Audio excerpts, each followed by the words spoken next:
Aujourd'hui, nous avons essayé de voir l'intégration d'une fonction complexe sur un chemin. Donc, on appelle un chemin de classe C1 toute fonction de classe C1 toute fonction de classe C1 gamma qui définit sur un intervalle AB vers C par gamma de t égale à x de t plus y de t. Et on note que z0 égale à gamma de a qui s'appelle le nombre initial. Le nombre initial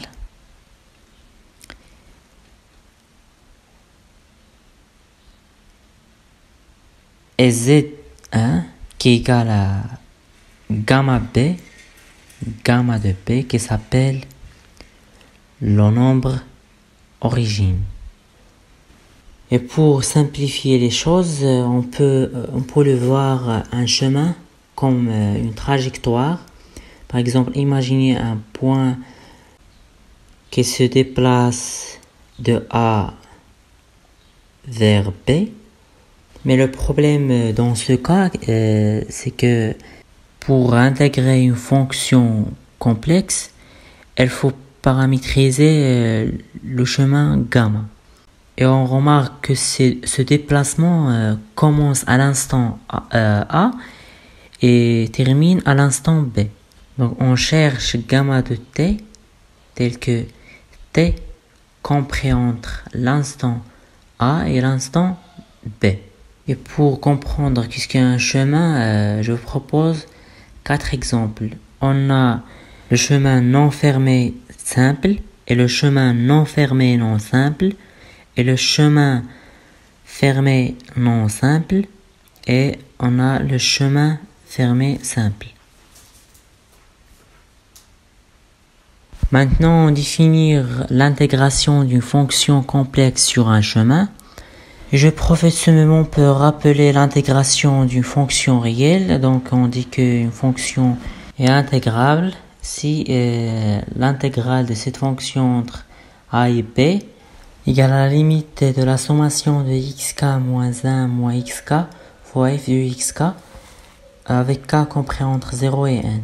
Mais pour les fonctions complexes, c'est autre chose. Soit d un ouvert de C et f défini sur D vers C et c'est une courbe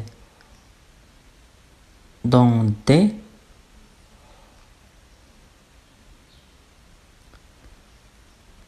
on dit on définit l'intégrale de la fonction f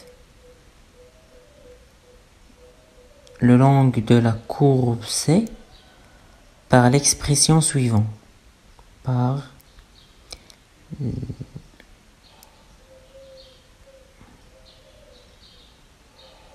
l'expression suivante.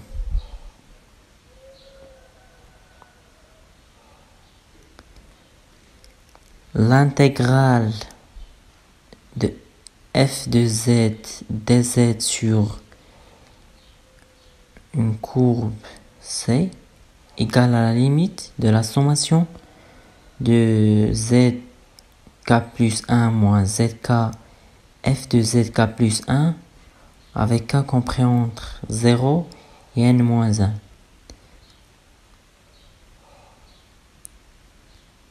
On a z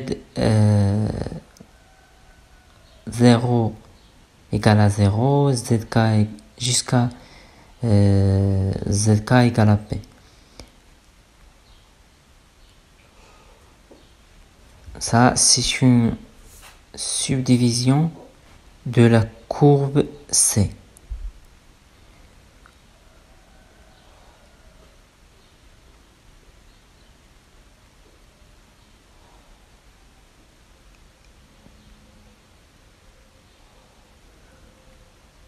Autrement, on écrit de l'intégrale de f sur la courbe C est donné à l'aide d'une paramétrisation de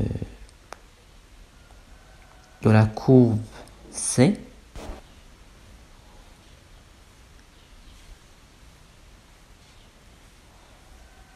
Donné à l'aide d'une paramétrisation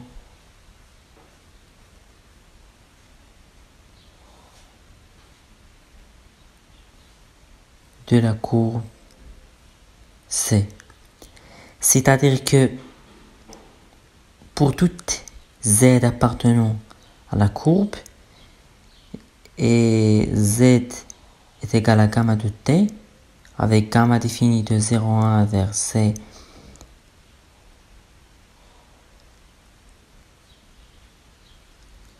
de classe C1, alors l'intégrale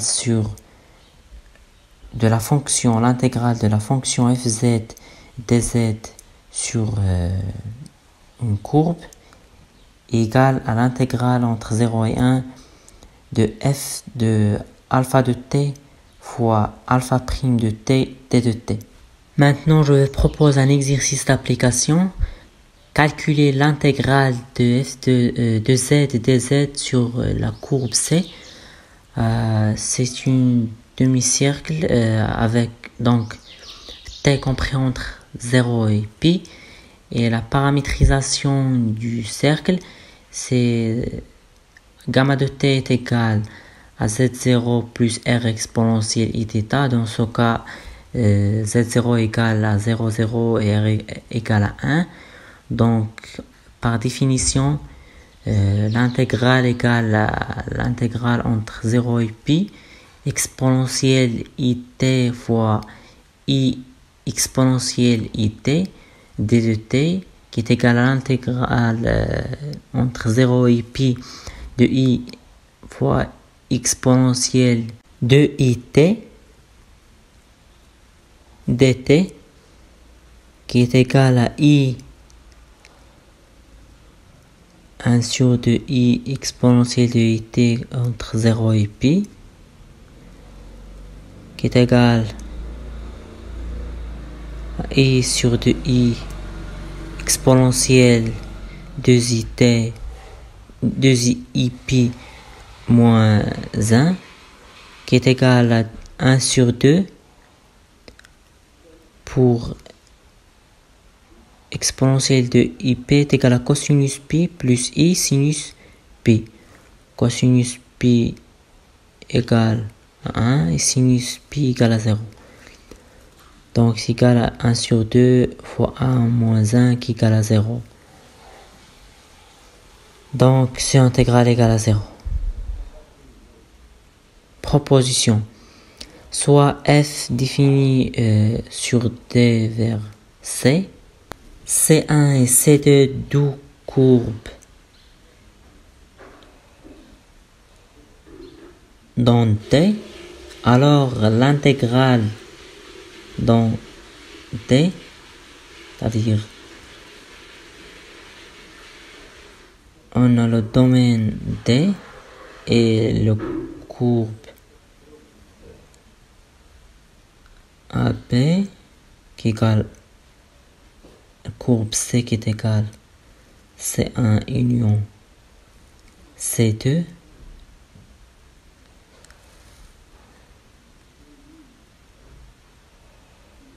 Donc,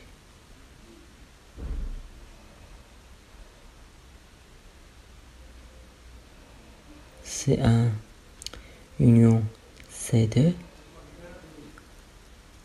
Alors, l'intégrale de f de z dz est égale à l'intégrale de C1 union C2 de f de z dz est égale à l'intégrale de C1 f de z dz moins l'intégrale de f de z dz sur le chemin C2 qui est égal à 0.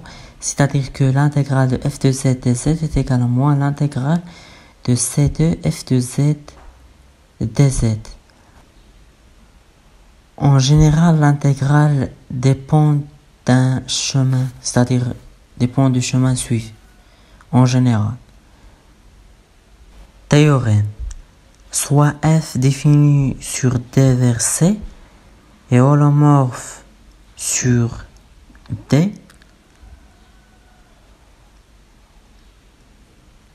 et c'est une courbe fermée dans D, alors l'intégrale de la fonction f de z d de z sur gamma de t, c'est l'intégrale sur une courbe fermée. C'est une courbe fermée. Donc, ce chemin C est fermé. Dans ce cas, l'intégrale sur le chemin fermé C de f de z dz égale à 0. Donc, si f est défini sur D vers C et holomorphe sur D, avec C égale l'union de deux courbes C1 et C2, d'origine A et d'extrémité B, alors l'intégrale de f de z dz sur C est égale à l'intégrale de f de z sur C1 plus l'intégrale de f de z sur C2 est égale à l'intégrale de f de z C1 moins l'intégrale de f de z sur C2 moins qui est égale à 0. Car cette fonction est holomorphe sur le chemin fermé. Donc, l'intégrale de f de z C1 d de z est égale à l'intégrale de C2 moins de f de z dz. Alors, l'intégrale ne dépend pas du chemin suivi si f est holomorphe sur une courbe fermée. Et elle dépend que de A et B. Et dans ce cas, l'intégrale de f de z dz sur la courbe coïncide avec l'intégrale de f de z dz de A à B. C'est-à-dire l'intégrale complexe coïncide à l'intégrale d'une fonction réelle.